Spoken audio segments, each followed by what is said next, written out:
नमस्ते, नमस्कार, प्रणाम। 10 दिन 10 कहानियों के 7वें दिन में आपका स्वागत है।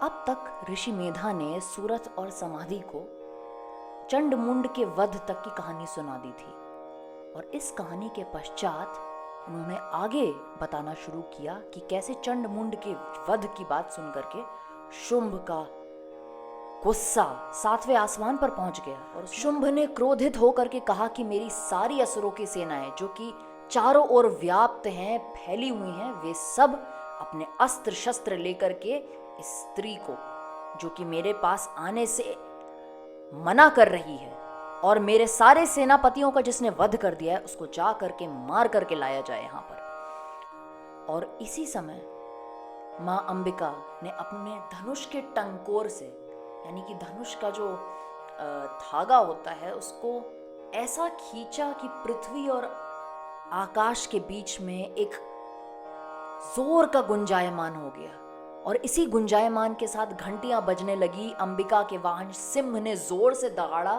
और चारों तरफ देवी अंबिका की आवाजें और ध्वनियां गूंजने लग गईं और पृथ्वी के लोगों की भलाई के लिए देवताओं ने अपनी अपनी शक्तियों को मां अंबिका को प्रदान करना शुरू कर दिया। तो देवताओं के अंदर की जो स्त्रीत्व शक्ति थी वह अपना स्वरूप लेने लग गई और जा करके मां अंबिका के पास खड़ी होने लग गई।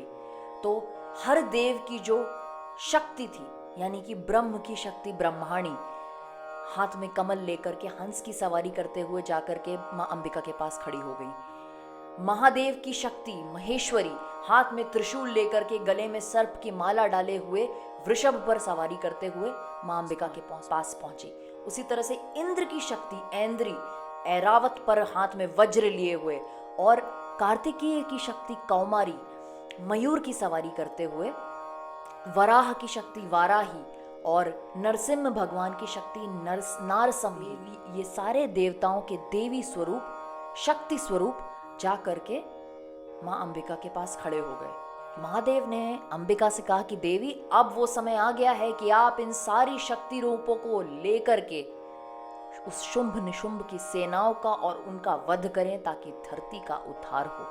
तो मां अंबिका ने भगवान शिव से एक बात पूछी कि हे प्रभु, आप मेरी तरफ से क्या शुंभ निशुंभ के पास जाएंगे दूत बनकर, और उनसे ये पूछिए कि अभी भी समय है, आप धर्म के अनुसार इंद्र को और देवताओं को उनका राज्य दे दीजिए और आप अपने धर्म के अनुसार पाताल लोक चले जाइए। पर यदि आपका गर्व आपको लड़ने पर बाधित कर रहा है तो बिल्कुल आइए, आप आइए।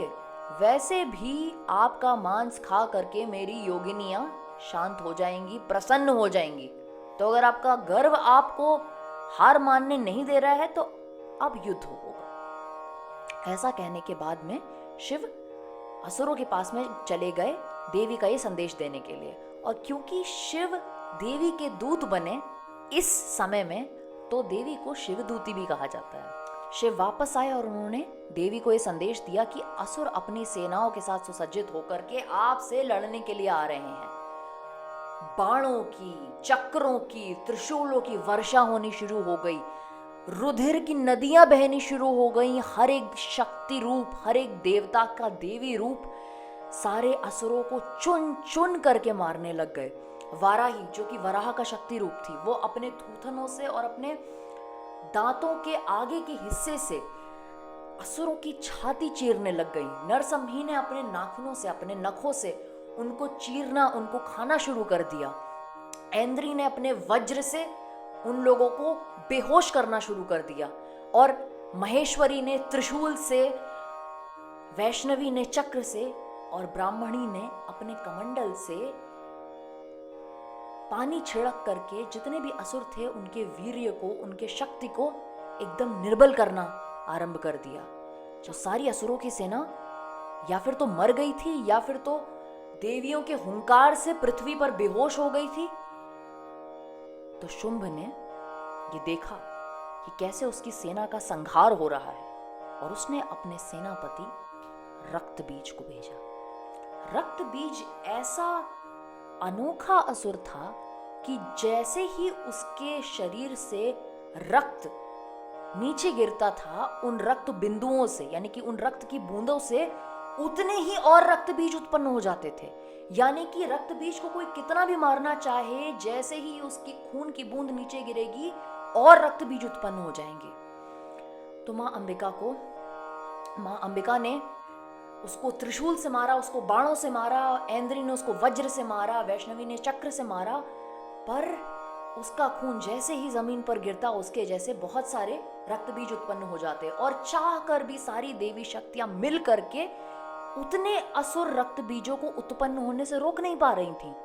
अंबिका ने, जो कि अब चंडिका बन चुकी थी, उन्होंने माँ काली से पूछा, हे चामुंडे, अपना मुख और विशाल करो। और जैसे ही इस रक्त बीज पे प्रहार करने के बाद जो खून की बूंदें नीचे गिरे, उन बूंदों को तुम अपने मुख में ले लो और उन बूंदों से उत्पन्न होने वाले जितने भी रक्त बीज बने उनका तुम भक्षण कर लो। तो बस कहने की देर थी कि चंडिका ने रक्त बीज को छिन्न भिन्न करना आरंभ कर दिया और जितना उसका रक्त गिरता जा रहा था, चामुंडा देवी यानी कि माँ काली उस रक्त को पी करके उस रक्त से उत्पन्न होने वाले सारे रक्त बीजों का भक्षण करती जा रही थी। यानी तो सारी देवी शक्तियों ने, ऐन्द्री ने, महेश्वरी ने, वैष्णवी ने, सबने मिल करके रक्त बीज पर प्रहार पे प्रहार किया और उसकी सारी बूंदों को माँ चामुंडा खाती गई और अंततः रक्त बीज का वध हो गया। रक्त बीज संहार संभवतः एकमात्र ऐसा युद्ध है जिसमें देवी के इतने स्वरूप साथ में आकर के लड़ाई करते हैं।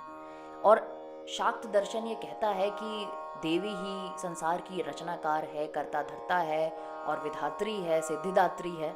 उस हिसाब से अगर हम देखें तो इसमें शिव, इंद्र, ब्रह्मा, वराह, विष्णु, वे सब बैक स्टेज कैरेक्टर्स हैं। वो इनफैक्ट विंग्स से देख रहे हैं पूरे कार्यक्रम को, और जो कार्य कर रही हैं वो सारी देवियां हैं। और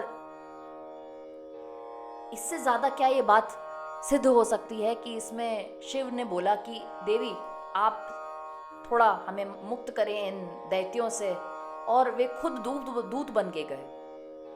वे महादेव हैं, लेकिन उन्होंने नष्ट करने का, नाश करने का, संहार करने का दायित्व देवियों पर डाला। इस नरसंहार का जो असुर है, जो प्रमुख असुर है रक्त बीज, वह दर्शाता है हमारी अंदर की इच्छाएं, हमारी आशाएं, जो कि यदि एक पूरी करो तो और 5 उग जाती हैं, उन 5 को करो तो और 25 उग जाती हैं और वे कभी खत्म ही नहीं होती हैं। तो ये एक अर्थ है रक्त बीज नामक असुर का। दूसरा अर्थ है वह हमारे मस्तिष्क की वृत्तियों को दिखाता है। वृत्ति यानी कि फ्लक्चुएशन, हमारे दिमाग की एक्टिविटी।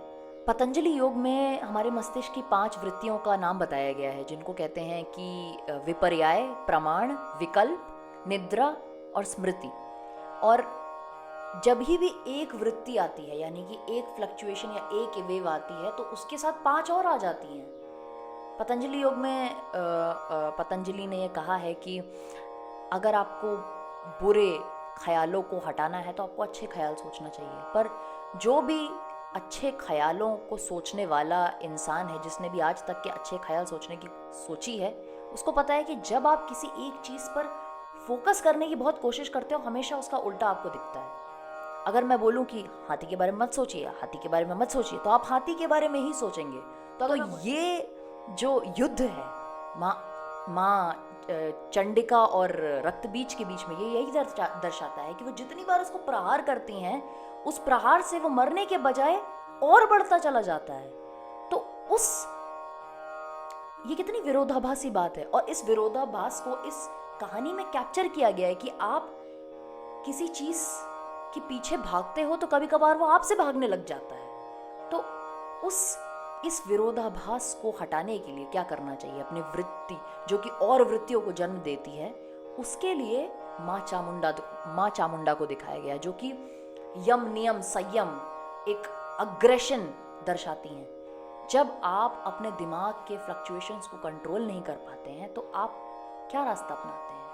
आप योग का रास्ता अपनाते हैं, आप मेडिटेशन का रास्ता अपनाते हैं, जो कि क्या होता है, वो एक तरह का यम नियम संयम ही तो होता है ना, कि आप बैठ करके प्रयास कर रहे हैं एक ध्यान को एक जगह केंद्रित करने की, ताकि वो इधर उधर ना डोले।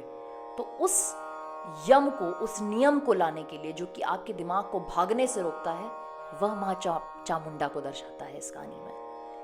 तो रक्त बीज तक हम आज पहुंच चुके हैं। अब बस शुंभ निशुंभ के वध की देरी है, और सूरथ और समाधि के साथ क्या हुआ इस कहानी के बाद में, वो भी आपको पता चलेगा। तब तक के लिए नमस्ते, नमस्कार, प्रणाम, धन्यवाद।